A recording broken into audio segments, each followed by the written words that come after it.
Hey, Lifespan Development, this is Stephanie coming at you with your lecture for April Fool's Day 2020. So the lecture is not an April Fool's lecture. We're really going to have it, and I am really going to try to stay within our time. This lecture was actually kind of hard for me to create because this is one of those times where we would be doing a lot of in-class discussion, and we don't get to do that in the online situation, which makes me sad because it's actually a fun in-class discussion to have. So anyway, when we get to that, I'll give you some questions to think about, and even though we're not going to have discussions with other people, I still want you to be thinking about those ideas. So to recap, last time, right, we finished talking about personality, and we covered the big five, and one of the things that I want to make really clear is that the big five is believed to be relatively stable from the time you're reaching adolescence, so 12 to 13 years old. Those traits, while you may change as a person, in general, those traits remain relatively stable. And so that doesn't mean completely reliable over the lifespan. So I want you to think about what that means. On the IPIP that you took, that Neo-IPIP, one of the things that you should notice is that your score is standardized by an age group. And that's in part because personality tends to shift kind of for everyone based on age. And your book talks about that a little bit. And so while personality is said to be stable, your scores on the traits might actually change as you get older. And so this is an interesting phenomenon because one of the things that we know through research is that even though your actual scores may change, everyone else in the same age group is kind of changing too. And so you get this really interesting type of reliability where even though your score itself is changing, your ranking, so if we looked at your ranked score, you are not moving within the rank. So everyone's score is kind of changing at the same time. So your rank is kind of staying the same. It's actually really interesting. And so for that reason, we standardize per specific age groupings. And there's a lot of research on why we choose the age groupings that we choose. But again, even though your scores may be changing, your overall ranking is not changing. And so in terms of comparing you to everyone else, you're kind of staying the same. One last thing to talk about then about the idea of reliability and stability within personality has to do with the idea that major life events absolutely can change your personality. And what they tend to change is your behavior as opposed to your underlying personality. And so I hinted at this last time, right? I said I tend to score relatively high in openness to experience, but I'm not as adventurous as I used to be. After I had my kids, I didn't go on a roller coaster for years. I didn't go on a roller coaster again until Sophie was, I think she was 8, and she wanted to ride the steel eel at SeaWorld, and she's like, "Come on, Mom, you love roller coasters." And I was like, okay, well, if I was to die, she's had a good 8 years with me. So we went on the steel eel, and I distinctly remember halfway up, wow, might actually be too old to be doing this. I really might die. And but I didn't. I'm still here. But I didn't go on it again. So things like that I used to do that were more adventure. I haven't been bungee jumping since I was young. Yeah, I'm not that adventurous. And the things that I used to be adventurous with, because they didn't involve physical adventurousness, things like eating, I don't get to do anymore because of my celiac disease, which is really kind of crushing to me. And so my behaviors have changed, even though I would argue that that underlying openness to experience is still there. I want to go travel the world and try different things, but I have to ask a million questions to make sure that things are safe, and it's just not even that fun to do that anymore. So the behaviors change, but the underlying personality structure actually may not change, and that makes it really hard for us then as personality researchers, because one of the things that we have to kind of contend with is the idea that if we just did observation, the things that you do, like your behaviors, may not actually be indicative of the underlying personality structure. And so we try to access that structure with things like the Neo-IP and did I say IP? I think I just said one IP there. But the Neo-IP and other like the FFI, right, the 5-factor inventory, and some of these other measures that we have to look at personality. So be thinking about those things and how personality changes over the lifespan, but also how it's stable, right? And your book talks about some of those ideas. So today we are going to start chapter 10, close out my chapter 9 notes here, and open up chapter 10. So chapter 10 is about kind of establishing your identity, figuring out who you are. And there are a number of researchers who have theories about how this works. In my personality class, we actually talk about this quite a bit, because there are a number of researchers who believe that kind of self, I don't know what to call it, but that sense of self that you have actually starts to develop from an incredibly early age, in fact, from birth. And many of these researchers believe that you are kind of in this singular state with your mother after you're born. You don't recognize that you're two different people because you're completely dependent on that lady mom. And it's not until you start to wean that you're able to start to recognize that you actually are an individual. You have thoughts of your own. You're able to be independent. Other people are maybe able to care for you and to feed you. And so that idea that you are a separate individual from mom is actually an important first step in the creation of your self-identity. And there's all kinds of theories then about, well, what about bottle-fed babies, right? Because they don't have that initial kind of symbiotic relationship with mom, and what does that do to their sense of self, and some really interesting, some bizarre theories out there. So we are going to think about the self and the development of self starting a little bit older, because it's actually kind of difficult to study this in babies. They can't talk to us. We in the last chapter, they talk about separation anxiety and stranger anxiety, which is a little bit further evidence that maybe kids understand that there are people who are their caretakers who are maybe safe places for them. And as a child starts to grow, then they get a little further away, right? A little further away, kind of like exploring and becoming independent. And so one of the things I want you to think about then is, and we're going to tie this in a second, right, but also how personality plays a role in some of this. So how might personality, right, which we just studied in the last chapter, how might personality impact your sense of self, right?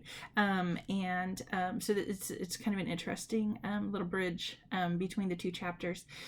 So we think that right around that time of kind of the first independence, and if you really think about the first time a kid can really kind of be independent, those first steps, right? And we said earlier in the semester that kids take their first steps right around 12 months of age. So we've got kids who are about 12 months of age, around a year old, starting to be able to move away from their parents. And so we've got them potentially having their first opportunity to see themselves as unique and separate from mom, from caregivers. We can actually test this idea using what we call the Rouge Spot test. So we put a little dollop of red, right? Could be blush, could be lipstick, They do this all different kinds of ways, right? And give the kid enough time to kind of forget that happened. And then give the child an opportunity to see themselves in a mirror. Very small little kids will kind of try to touch the mirror, indicating that they kind of recognize the kid in the mirror as, a new friend. But children sometime between the age of 1 year and so 12 to 18 months old recognize that spot is on them. And the way we know that that's the reality that they're having is that instead of trying to touch the kid in the mirror, they reach for themselves. And when they're reaching for themselves, that first thing that they do is reaching for themselves. That's great evidence that this kid recognizes that, hey, that dot, it's on me. It's not that's not some stranger in the mirror. I was going to show you guys a picture of Sakaria and I totally forgot it, but my daughter washes her on the counter in the bathroom in her little tub.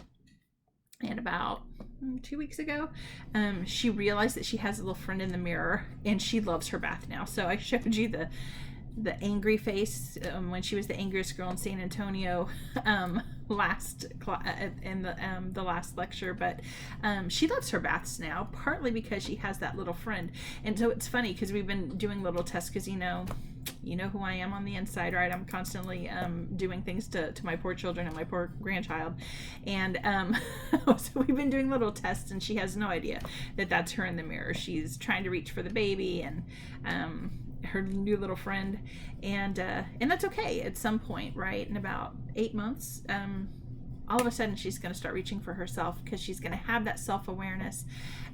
One interesting side note, it is not just humans who have self-awareness. In fact, there are a number of other animals. My computer just shut off. There are a number of other animals who have that self-awareness. We know, for example, that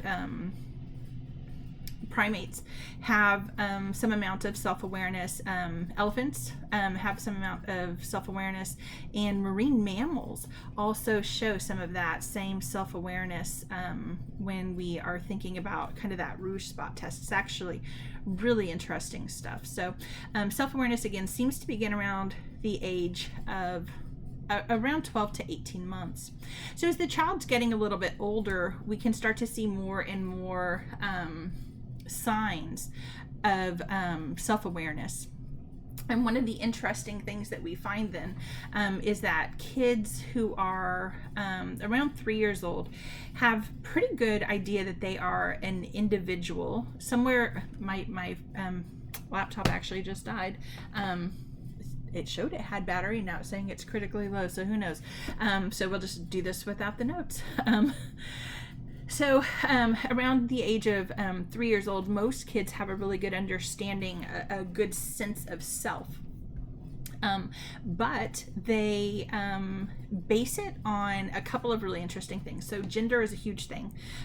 They don't like to have their genders messed with. We talked about this early in the semester, right? They think that if you put a barrette in someone's head, they turn into a girl, whether they're a girl or a boy, right? If you were to wear a dress, right, that would change your gender. But by the time a child's 4, between 3 and 4, they have a really good solid understanding of gender, and so they identify a lot. If you ask a kid to tell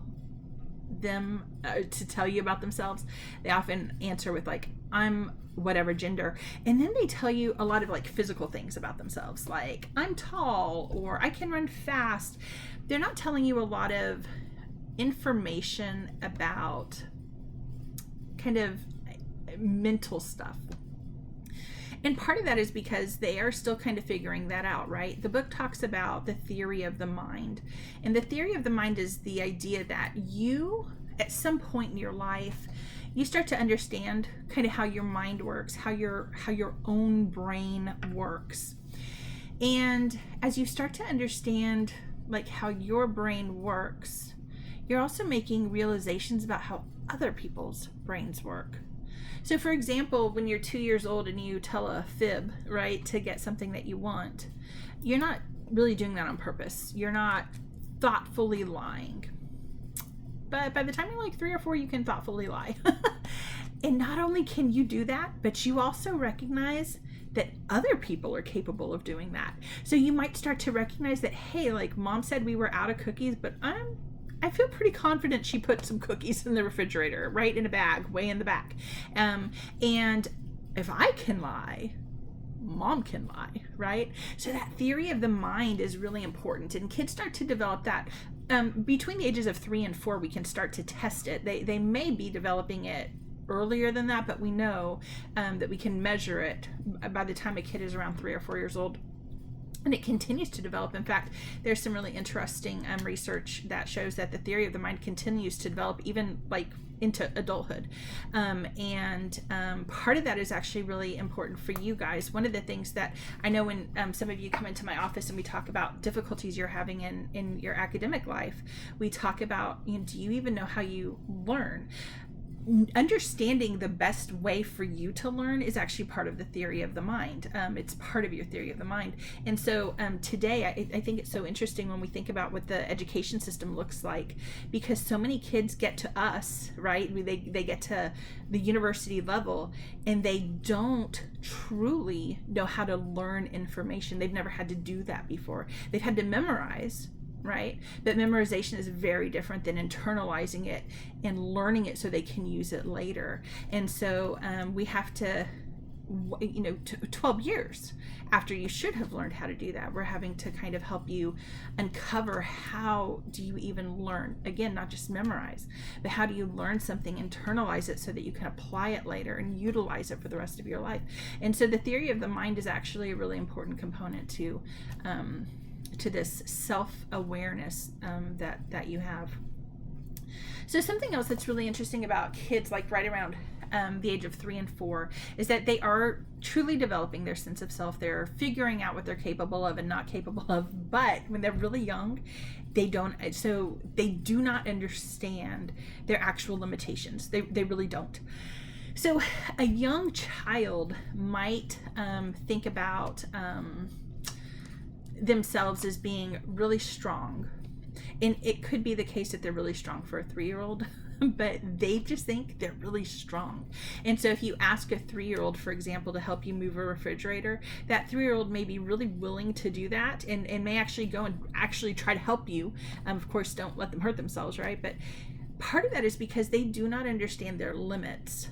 Little kids don't understand their limits, where you and I, let me tell you what, if a friend asked me to help them move a refrigerator, I would say, okay, and then I would find someone and pay them $10 to help them move the refrigerator, right? I can't do it. And so the only way I can help is to pay someone else to help you with your refrigerator. I understand my limits, right? As adults, we tend to understand our limits, but that's not something that little kids have down pat. But all of that's part of learning about yourself, right? Something that has been studied, how do we, as parents, how do we help, and not just parents, right, but caregivers of any kind, aunts, uncles, cousins, how do we help the people younger than us develop their sense of self? And there are some really interesting theories about this. The idea that we give feedback to children and they really internalize that feedback. And so giving positive but also accurate feedback is really important. I know I joke around all the time with you guys when I talk about my son, right? The kid is the smartest person you're ever going to meet, but he's not that creative. And so for Tristan, like I said, we used to joke with him all the time when he was younger, right? You can't be anything you want to be because you are smart. You be whatever you want to be in terms of intelligence, but you have these real problems with just simple creativity. The guy has a million Legos. If you gave him a box of Legos that like just a bucket, he's lost. He needs instructions and he can follow those instructions to the T, but he's not independently creative. And so that creates then these obstacles. We tried to help Tristan become creative. And when he was very young, like really around kindergarten was when I was like, he's not that creative. How can we get those creative juices flowing, right? We bought him workbooks. We tried to work with him. It was just, Tristan is who he is. He's a very logical person. So it'd be like almost like asking Data to be creative. Those of you who know Data, right? Star Trek Next Gen. If you don't know that, you're on quarantine. You really should watch a great show. But it's one of those issues, right? So I, as a parent, I wanted to be honest but not harsh, right? And so we want to give accurate feedback. You don't want to tell a kid, yeah, you can help me move a refrigerator. They cannot help you move a refrigerator. It always drives me crazy, right, when parents act like their kid beat them in a foot race. Like, come on, that's not accurate feedback. And so it's okay to beat them by a tiny bit, but yeah, they're not faster than you yet. And maybe let them win every once in a while, right? But I mean, like, I have friends who always let their kids win, and I'm like, that's just not realistic. We need to give kids realistic feedback if we want them to develop appropriate self-concept. So that's something to consider. So the book has a discussion here of race, and then it continues it in the second component of the chapter. So we're actually going to have the whole discussion for Friday's class. So the next part that we have to think about then is Erikson. So the book talks about Erikson's theory, and here we're talking about kind of the development of self in childhood, and then also the development of self in adolescence. So really quickly, thinking about the development of self in childhood, I just want to say a couple of things. If you look at Freud's theory, right, so Freud's fourth stage is the latency stage. According to Freud, nothing is really going on in terms of personality development between the ages of 6 and adolescence.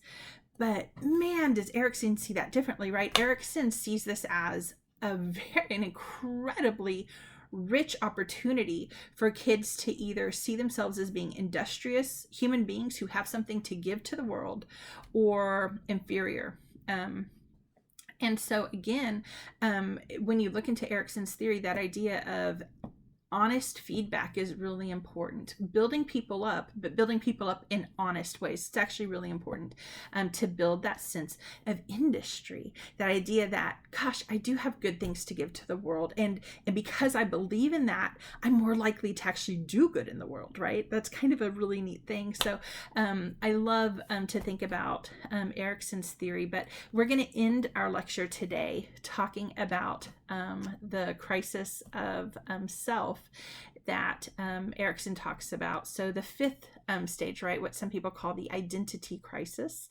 it takes us from the beginning of adolescence, according to Erikson, through like the till you're 20. In fact, some of Erikson's early work showed that this was until around age 18. Today there's actually some neo-Eriksonians. So just like there's neo-Freudians, there are neo-Eriksonians. Some of these folks who continue to think about and research Erikson's theory suggest that in our culture, we've actually way extended this particular crisis, so that there are people who don't resolve it until their 30s. And maybe that's true, but maybe I honestly believe part of that is because of the way that we handle the crisis today, and the way the school system is set up. So if you look back, in the 50s and 60s, and even the 70s, we had a lot of people graduating from high school kind of when they were ready to. And so we have a lot of people who graduated at 16, 17, and then either went off to work or they went off to college. Today, almost everyone graduates at 18. We have very few people who graduate early. And then we have this insane amount of pressure to move on to university. And, I've raised 2 kids. And when my son was graduating from high school, I mean, there was no question about it. Tristan was ready for university. This kid loves learning. He loves school. He's just an excellent student. And so there was never a question in our brain about what to do with Tristan. We knew he needed to go to university. He chose Texas Tech, which is very far away from mommy. Mommy was not happy, but we supported him, right? Because like good parents.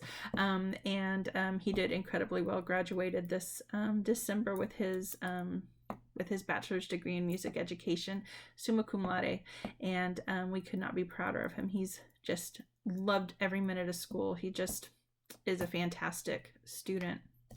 On the other hand, we had Sophie. So Sophie's 2 years younger than Tristan.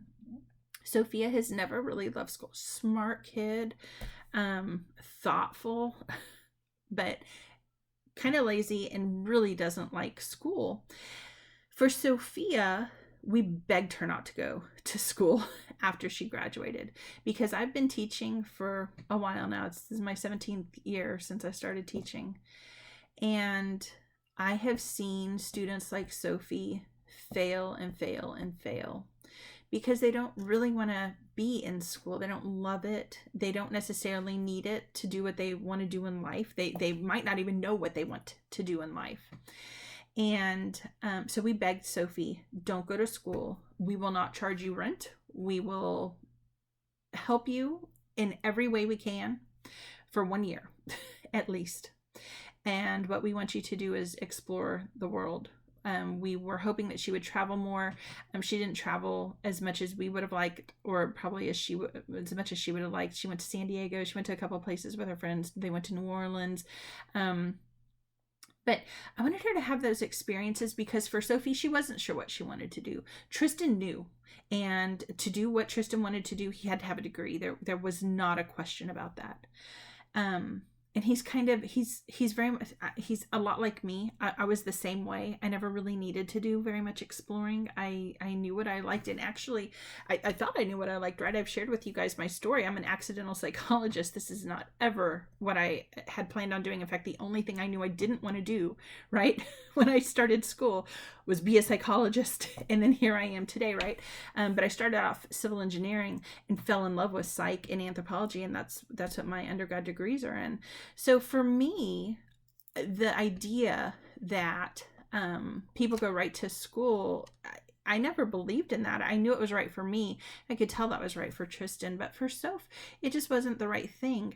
And so I remember her really struggling with this because she was like, Mom, and we had this really, it's one of my favorite conversations that we've ever had, even though it was a really emotional conversation. Because she was saying, Mom, like, I need to go to college. That's what everyone else is doing. And I said, well, okay, why do you need to do what everyone else is doing? And she said, I just feel a lot of pressure to do it. And I said, but where's that pressure coming from? Because it's not coming from us. I said, who's telling you have to go to college? And she was like, I guess no one, but everyone else is doing it. And they all have their lives figured out, and I don't. And I told her, I said, Sophia, you don't even know how profound that is, because you think that because you don't know what you want to do, that you don't have it figured out and everyone else does. But do you understand how many of your friends are going to start college and then drop out because they didn't have it figured out? And do you understand how many of your friends think they know what they want to do, right? And they're going to start college and switch their majors, right? And the average, I think something like 40% of people will switch their majors at least one time at university. That's a huge number of people who thought they knew what they wanted to do and didn't. And I told her, I said, Sophia, you're actually way ahead of the game because you understand that you don't have it all together yet. And you need some time to figure that out. And I think that conversation meant a lot to both of us because it helped me express to her something that I hadn't been able to find the words for.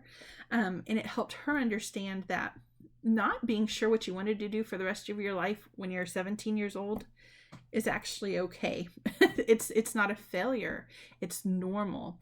And so she took those years off. She ended up with a fantastic job working for Marriott because we were like, hey, if you want to travel, work for somewhere where you get good discounts, right? So she works for Marriott, and she's really done well there. They're a good company. She's on furlough right now, poor thing, but it's kind of nice because she's able to be with the baby. But having 3 years to think about what she wants to do, she's starting to realize, what, I'm interested in this, I'm interested in these other things, and hopefully she's going to be able to, if she decides that she wants to go to school, she'll be able to kind of do that in a really directed way. And so if we had if we were having real class, right, instead of this internet thing, we would have talked about that. We would have had some discussions about what did you think you wanted to do? How many of y'all switched your majors? How did you end up in psychology, right? Lots of thoughtful things like that. And how many of y'all are maybe, and this is something that we would have planted the seed but not necessarily talked about in class, right? But how many of y'all are happy with the decision you made? It's fascinating to me. When I first, I get this a lot less now, but when I first started teaching at A&M San Antonio, one of the biggest issues for me was students who would come to my office and they were like, your classes are too hard. And I'm like, okay, tell me what that means, right? And we would have a discussion about how, they were just taking psychology because it was the fastest degree for them to get. They were BAS students, and they were just looking for a degree. And I would say, but when you leave us, like even with a BAS degree, right, it says that you've learned something about psychology. You actually have to learn that thing. And so, yeah, there are standards in my class. And I started after like the fifth or sixth conversation I had with someone where they were talking about like psychology was the thing they had the most credits for. I started to ask I started to ask them all questions. I was like, so you don't actually want to be in psychology, but you thought this would be an easier degree to get, a faster degree to get. And so I think about that all the time. And I have one more story to share with you.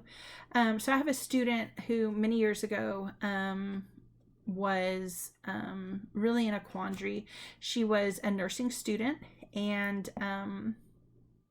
she came to me. She was really kind of upset. She had taken me for several classes. Fantastic student. In fact, she and I are still friends. She was a fantastic student, and we would often, just talk. And she came to my office to tell me that she was not going to be able to take me for any more classes. And I was like, of course you can. You haven't taken this and this, and I'm not getting what she's saying, right? And she's like, no, you don't understand. My mom's not going to pay for any more of these classes. I'm a pre-nursing major. I did not know that. I thought she was a psych major. And so I was like baffled, because why are you taking all these psych classes, right? And she's like, I love psychology and I love theater. And I told her, I was like, okay, so why are you pre-nursing, right? And so she shared with me that her mom was helping her with school, but only if she was going to go into nursing. And I said, well, you've got a lot to think about then, because, and this is the same talk I've had with students for the rest of my career. Christine set me up for this. And I'm glad she did early so that I could have something to tell people. Because what I told her then, and what I've told countless other students since then, is that you have some choices to make. If you have chosen psychology because you thought it was easy or fast, but it is not what you want to do with the rest of your life, and maybe you've taken some other classes and you found, oh my gosh, I really love this other thing. Or another student I had about a year and a half ago, who loved fixing cars, and his parents were like, you can't be a mechanic. I'm like, oh my, you are going to make so much more money as a mechanic if you get certified than you're ever going to make in psychology, right? Like, go do that. So, all these different situations, but it comes down to the same thing. Choosing what's easy for the next couple years is not necessarily going to help you later in life. You're going to have an easy 2 years, and then the rest of your life is going to stink, right? And so at that time, I remember telling Christine, I was like, you need to figure out if your parents will support you through this. That's great. But if they won't, you know what you want to do. Go do that thing. You've got to change your major, and that might mean that you've got to be in school a little bit longer, because you're going to have to get a job. So maybe you can't be full-time anymore. Maybe you'll have to be part-time after that. For the guy who wanted to work on cars, I told him, I was like, you need to go to Indeed.com and print up what a person with a BS in psychology is going to get, because he was on our BS degree. I said, pull that up and pull up a couple jobs and print them up and show them, hey, look, the average here is about $42,000 a year of these jobs. But if I become a certified mechanic, I'm making between $30 and $50 an hour. that's pretty good money, right? And as you can work your way up, and some certified mechanics are making 50 to even more than that an hour. So, get your parents on your side if that's what it takes. We'll talk more about that idea of conditional love and things like that in the next unit. But think about that. Think about how you're developing your sense of self, and it has to please you. It can't just please other people. You have to be in this for you. I know I have several of you this semester because we've talked, and one of the things I always ask, especially students who are struggling, is, why are you here? Because a lot of times what I have found is that students who are struggling are in school for the wrong reasons. They're not in school because they want to be in school. They're in school because it's expected of them, or whatever that is. And they've chosen psychology because they thought it was interesting, but maybe it's not as interesting anymore. But they don't feel like they can change their major because it would cost time and money. But I always say the same thing, right? First of all, if you have the opportunity, if you are finding that this isn't what you want to do, take the opportunity, right? Erickson talks about this, right? That time that you need to spend to find yourself. It's really hard to find yourself if you're a full-time student and you work full-time. You have almost no time for self-exploration, and you need to create that, right? Right now we're all in quarantine. Maybe this is a good time for you to start to do some of that kind of dabbling, read things, fall down those rabbit holes on YouTube, right? Figure out what it is that you would love to do, and then figure out how to do that thing. And you will never regret, even if that took you a year. You're not going to regret that year, because the rest of your life is going to be amazing, right? So I think we do a lot of disservice to students in high school when we kind of force them into college.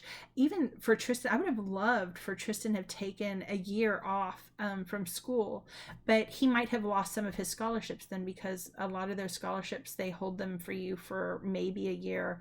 Some of them that only hold them for you for a semester.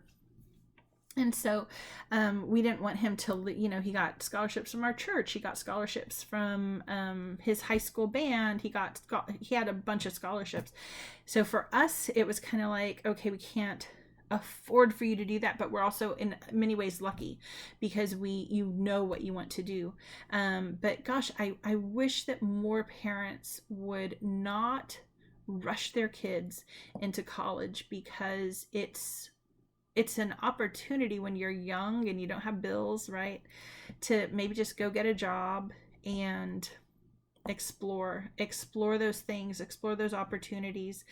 Take an art class. It can be in a community college. You can explore those opportunities. But Erickson really made a big deal about this. He really made a big deal out of the idea that we need to take the time to find ourselves. And there are some additional theories about this, right?